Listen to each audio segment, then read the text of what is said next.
এক বনে বাস করত এক দুষ্ট শিয়াল। খাবারের খোঁজে সারাদিন ঘুরে ঘুরে কোনো খাবার জোগাড় করতে পারল না সে। পেটে ক্ষুধা নিয়ে মন মরা হয়ে তবুও বনে ঘুরতে লাগলো, যদি কোনো খাবার পাওয়া যায়।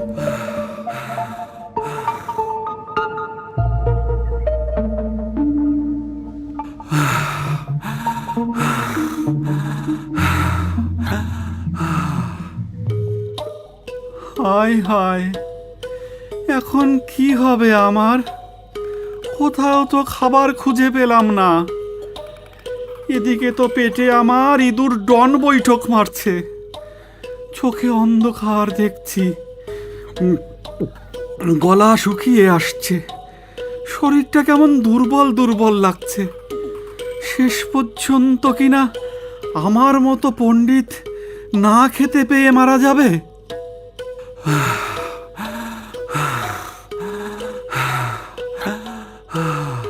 শিয়ালের আর পা চলছে না, মাথা ভন ভন করে ঘুরছে।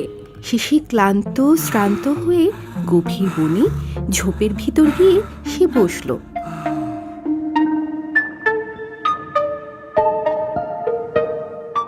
এমন সময় একটি কাক এক টুকরা মাংস নিয়ে তার সামনাসামনি গাছের ডালে উড়ে এসে বসল। মাংসের টুকরোটা তার দু ঠোঁটের মাঝখানে। দুষ্টু শিয়াল তাকে দেখতে পেয়ে মনে মনে এক ফোন দিয়ে আটল। সারাদিন খোঁজাখুঁজি করেও বনের ভিতর কোনো খাবার পেলাম না। আর কিছুক্ষণ না খেয়ে থাকলে আমাকে আর এই পৃথিবীতে পাওয়া যাবে না। যেমন করেই হোক কাকের মুখের ওই মাংস বুদ্ধি জোগাড় করে আমাকে নিতেই হবে। বুদ্ধি দিয়েই আমাকে খাবার জোগাড় করতে হবে, যেভাবেই হোক, যেভাবেই হোক। শিয়াল ঠান্ডা মাথায় চিন্তা করে একটা বুদ্ধি বের করলো।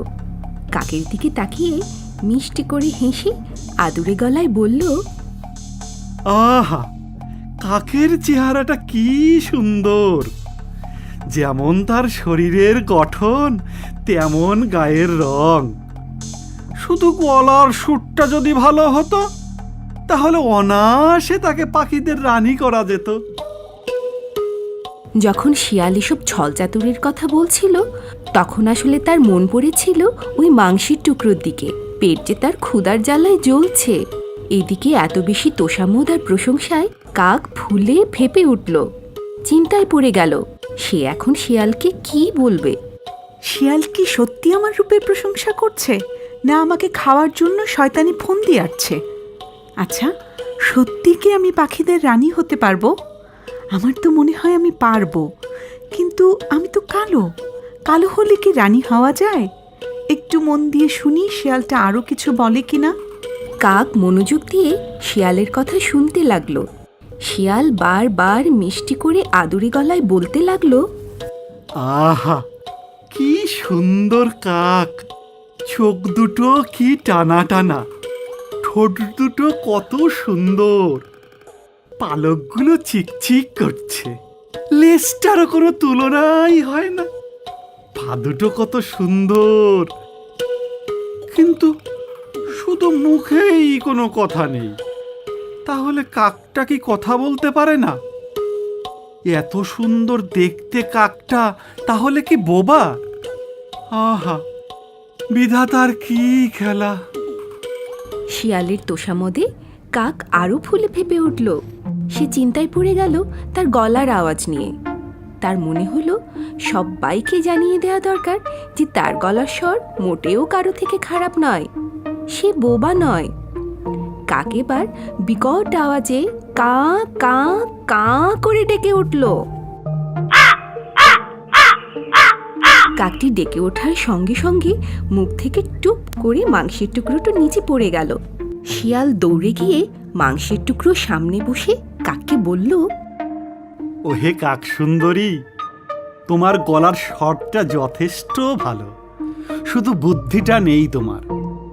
বেঁচে থাকতে হলে তোমাকে আরও চালাক হতে হবে। আমি সারাদিন বনে বনে ঘুরে কোনো খাবার পাইনি। তুমি যখন খাবার মুখে করে আমার সামনে উড়ে এসে বসলে, খাবারের জন্য আমি তোমাকে বোকা বানাতে ইনিয়ে বিনিয়ে তোমার প্রশংসা করলাম, কাজ হয়ে গেল। এবার আমি আমার খোদার জ্বালা মেটাই, আর তুমি তাকিয়ে তাকিয়ে দেখো।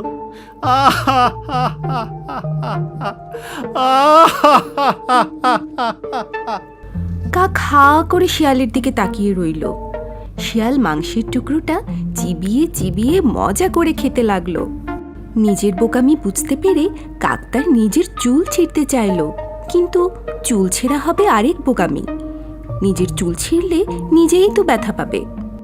আমি শিয়ালের কথা শুনে কি ভুল করলাম? আমার মতো এত বড় বোকা কি পৃথিবীতে আছে? এ যে বড় লজ্জার, কষ্টের। এ মুখ আমি দেখাবো কি করে? কা কা কা। কাক কি করবে কিছুই ভেবে পেল না। এদিকে সন্ধ্যা নেমে আসছে। অবশেষে মনে মনে সে ঠিক করলো বন ছেড়ে অন্য বনে চলে যাবে। বন্ধুরা, আমরা এই গল্প থেকে শিখতে পারলাম যে কেউ তোষামোদ কিংবা প্রশংসা করে কিছু বললেই বিশ্বাস করা ঠিক নয়। নিজের বুদ্ধি ও বিবেচনা দিয়ে সিদ্ধান্ত নিতে হবে। আর তোমরা কি বুঝলে তা আমাদের কমেন্টস করে জানাও।